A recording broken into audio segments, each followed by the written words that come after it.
Police को अपना काम अच्छे से करने नहीं दिया, मेरे साथ अभद्रतापूर्वक व्यवहार किया, मुझे गाली गलौज किया, मुझे मारा, मेरे को हाथ झटक के और मेरे साथ नोक-झोंक करी, तंग किया। मेरी छवि को धूमिल करने के लिए इन्होंने मेरे को इतना बदनाम किया कि मेरा समाज में निकलना मुश्किल हो गया है। मामला जब न्यायालय में चल रहा है, आप न्यायालय में कभी आते नहीं हो, पेश नहीं होते हो, जिसकी वजह से मुझे इतना टाइम लगा न्याय लेने में, ये कभी आए। तलाक के बाद भी पति कर रहा था प्रताड़ित, तंग आकर पीड़िता पहुंची आईजी ऑफिस। रीवा जिले से एक हैरान कर देने वाला मामला सामने आया है, जहां एक महिला को तलाक के बाद भी प्रताड़ना से राहत नहीं मिली। दरअसल महिला को गुजारा भत्ता देने के लिए कोर्ट ने आदेश जारी किया था, लेकिन कोर्ट के आदेश के बाद भी जब पुरुष पक्ष द्वारा महिला को उसका हक नहीं दिया गया, इसके विपरीत महिला पर चोरी का आरोप लगाया गया, साथ ही छवि को धूमिल करने का प्रयास किया गया।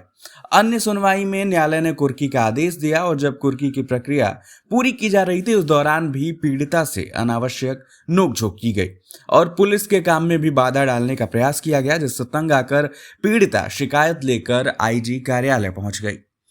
बता दें कि पूरा मामला जिले के बैकुंठपुर थाने का है, जहां पीड़िता की शादी राहुल गुप्ता नाम के व्यक्ति से 2013 में हुई थी। शादी के कुछ साल बाद से ही पीड़िता के साथ घरेलू हिंसा होने लगी, जिससे तंग आकर पीड़िता ने 2020 में तलाक के लिए आवेदन किया। न्यायालय के आदेशानुसार पीड़िता को प्रति माह 15,000 रुपए गुजारा भत्ता यानी कि भरण पोषण के लिए दूसरे पक्ष द्वारा दिया जाना था, लेकिन महिला को वह नहीं मिला। अब जब न्यायालय ने दोबारा आदेश किया कि यदि भरण पोषण के लिए उनको धनराशि नहीं दी जाती है तो राहुल गुप्ता की चल संपत्ति कुर्क की जाए। न्यायालय के आदेश का पालन करते हुए प्रशासन मौके पर पहुंची, कुर्की की प्रक्रिया को पूर्ण किया, लेकिन इसी बीच महिला के साथ बदतमीजी की गई, साथ ही पुलिस को भी अपना काम करने से रोका गया, जिससे तंग आकर पीड़िता आज शिकायत लेकर आईजी कार्यालय पहुंची और मीडिया से बातचीत करते हुए बताया कि उसे जान माल का खतरा है। साथ ही दूसरे पक्ष की ओर से लगाए गए चोरी के आरोपों का खंडन करते हुए पुलिस द्वारा सत्यापित प्रति भी मीडिया को दिखाया। साथ ही ये भी कहा कि मेरी छवि को धूमिल करने का प्रयास किया गया है, जिससे लोगों का नजरिया मेरे प्रति बदल गया है। मैं समाज की मुख्य धारा में अब कैसे शामिल हो पाऊंगी।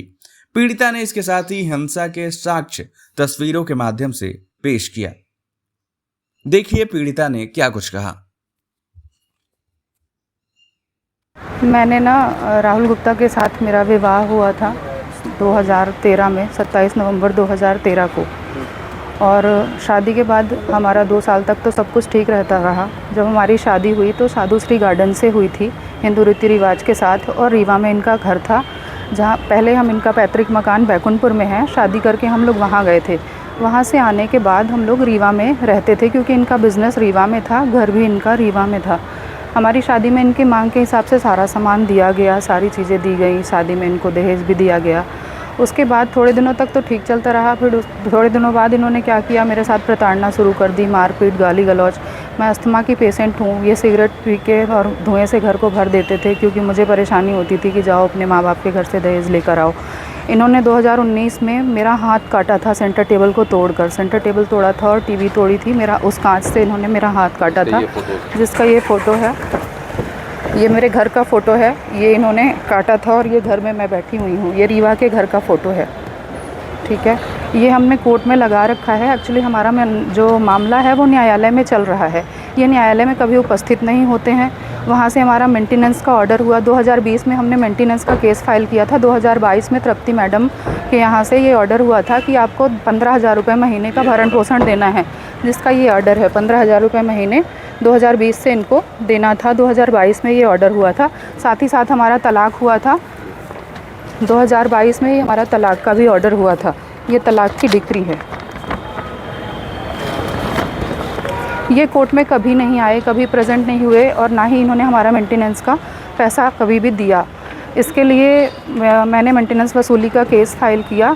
जब मेंटेनेंस वसूली का केस फाइल किया, इनके लिए नोटिस जाती थी, नोटिस में भी कभी नहीं आते थे, नोटिस नहीं लेते थे। अब ये यहाँ का घर बेच दिए, दुकान बंद कर दिए, और यहाँ के दुकान का सारा सामान वहाँ शिफ्ट कर दिया, यहाँ के घर का भी सारा सामान वहाँ शिफ्ट कर दिया। ये वहाँ पर आते नहीं थे कभी भी, तो नोटिस तामील होती थी। नोटिस जब तामील हुई, उसके बाद जब ये नहीं आए तो वहाँ से कुर्की का वारंट हुआ था, जिसमें राहुल गुप्ता की चल संपत्ति की कुर्की का वारंट हुआ था। और जब ये वारंट हुआ यहाँ से गया वहाँ थाना न्यायालय में, ये इनको चल संपत्ति का जो कुर्की का वारंट हुआ था, ये ऑर्डर हुआ था 19/5 तारीख के पहले इनको कोर्ट में प्रस्तुत होना था। ये नहीं हुए तो ये इनका वारंट हुआ था। वारंट में लिखा हुआ है कि इनकी चल संपत्ति की कुर्की का वारंट है। ये राहुल गुप्ता की चल संपत्ति की कुर्की का वारंट है। जब ये वारंट हुआ, सेकंड में रोकना चाहूँगा, कल भी वो लोग भी अपना पक्ष उन्होंने रखा और अपने पक्ष के दौरान उन्होंने कहा कि आप एक बार, उनकी माता जी कहती हैं कि आपके पास एक एक्स्ट्रा चाबी थी जिससे आप घर में एंटर करती हैं और सामान लेके जाती हैं।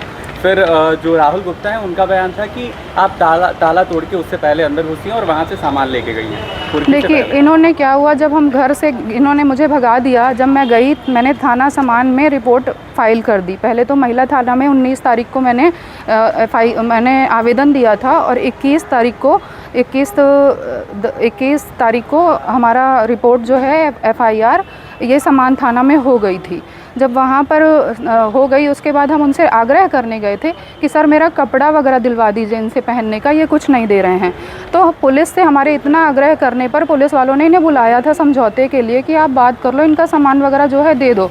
तो इन्होंने कहा कि इन्होंने थाने बुलाया गया, तो वो थाने में आए, बोले हम कुछ नहीं देंगे, सब ले गई है। तो मैंने पुलिस से आग्रह किया था कि सर अगर मैं कुछ ले गई होती है, तो हमने कहा सर घर में बुलाइए, सब लोग बैठें और बात करें। तो हम लोग यहाँ से समान थाने से घर गए थे। ये 2 तारीख की बात है, 2 तारीख को शाम 6 बजे हम घर गए थे और ये लोग भी गए। इन लोगों को बुलाया गया फ़ोन करके। पोर्च का गेट खुला था, पोर्च पे हम, हाँ पोर्च पे हम, क्या हुआ कि गए, पोर्च का गेट खुला था, हम वहाँ गए, घंटी बजाया मैंने, इन्होंने गेट नहीं खोला। तब पुलिस ने इनको फ़ोन किया और फ़ोन करके बोला कि आप यहाँ पर आ जाइए, आपकी मैडम आई हुई हैं और इनसे थोड़ा बात कर लीजिए, क्या चाहती हैं, समझौता कर लो आप लोग आपस में और इनकी दवाई और इनका कपड़ा वगैरह दे दो। तो उन्होंने बोला कि हम नहीं आएंगे। ठीक है, ये नहीं आए। पोर्च में इन्होंने मेरा कपड़ा वगैरह फेंक रखा हुआ था, तो मेरा कपड़ा, जूता, चप्पल, ये चीज़ें उठा करके मैं अपने भाई बहनों, मेरे साथ मेरे रिश्तेदार भी थे, वो पोर्च में सब खड़े हुए थे, मैंने उनको दिया। उन्होंने पीछे खड़ी हमारी क्रेटा गाड़ी में वो चीज़ें रख दी थी। उसी टाइम पे घर के सामने एक डग्गा खड़ा हुआ था जिसमें पेवर ब्लॉक उतर रहा था सामने वाले अंकल के घर में।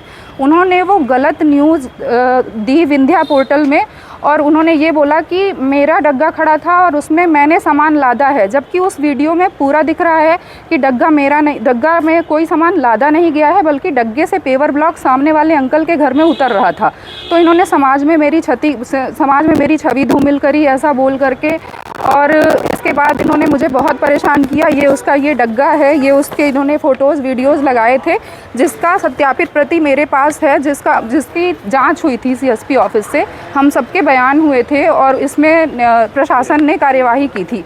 और इसमें भी इन्होंने मुझे यही बोला था कि तुम अपना 498A का केस वापस ले लो, अगर आप अपना केस नहीं वापस लेती हो तो हम आपके खिलाफ चोरी डकैती का केस करेंगे, जिसका आवेदन हमने पहले भी SP ऑफिस में दिया हुआ था। कुर्की का आदेश हुआ, उसके बाद आप लोग अब थाने गए, जी। उसके बाद क्या हुआ? कुर्की में आप उनके, पहले तो जो इन्होंने झूठा चोरी का आदेश लगाया उसकी मैं बात कर रही हूँ। ये इसकी जांच हुई थी CSP ऑफिस से, ये लिख कर आया हुआ था कि ये फरियादी अनामिका गुप्ता जो हैं वो अपने कपड़े और अन्य सामान बाहर से लेकर के चली गई। शिकायत पत्र में जांच में पाया गया था कि इनके विरुद्ध अपराध पंजीबद्ध है, इस अपराध से बचने के लिए पुलिस पर और इन पर ये दबाव बना रहे हैं। ठीक है, तो ये मेरे ऊपर पहली बात तो झूठा चोरी का आवेदन वो कर रहे हैं और इनकी मां का कहना है, मैंने भी वो वीडियो सुना है। शिकायत कौन से सन की थी? ये शिकायत थी सर 27 नवंबर 2013 को हमारा विवाह हुआ था और ये शिकायत थी 2020 की।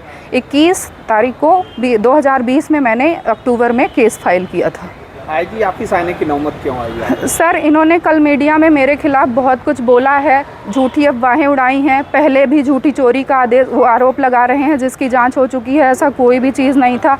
उसमें इनकी मां का कहना है कि ये अपना सारा सामान बटोर कर लेकर चली गई थी रीवा के घर से। ठीक है सर, जिस सामान के बटोर के ले जाने की ये बात कर रही हैं, जब अभी कुर्की का आदेश हुआ और राहुल की चल संपत्ति की कुर्की के लिए हम उनके पैतृक मकान पर पहुँचे जहाँ राहुल का सारा सामान रखा हुआ था, मेरी शादी का दिया हुआ सारा सामान भी उसी घर पर है, मेरे गहने जेवरात भी उसी घर पर हैं और राहुल गुप्ता का सारा सामान उसी पर है। अगर ऐसा नहीं है, राहुल उनका कहना था कि ये घर मेरा नहीं है, ये मेरी माँ बाप का घर है, ये दुकान मेरे माँ की है।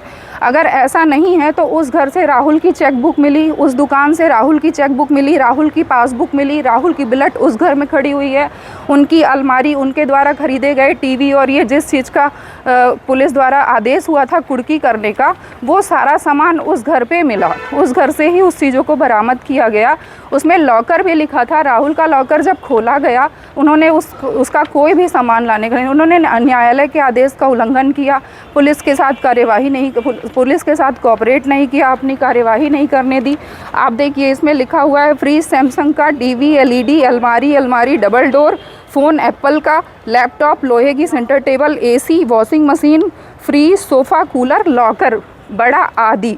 इस लॉकर का सामान उनकी मां ने छूने नहीं दिया। उसमें मुझे उन्होंने पैतृक जो उनका था उसमें से उन्होंने मुझे एक बार एक कंगन गिफ्ट किया था, वो भी उन्होंने मुझे नहीं।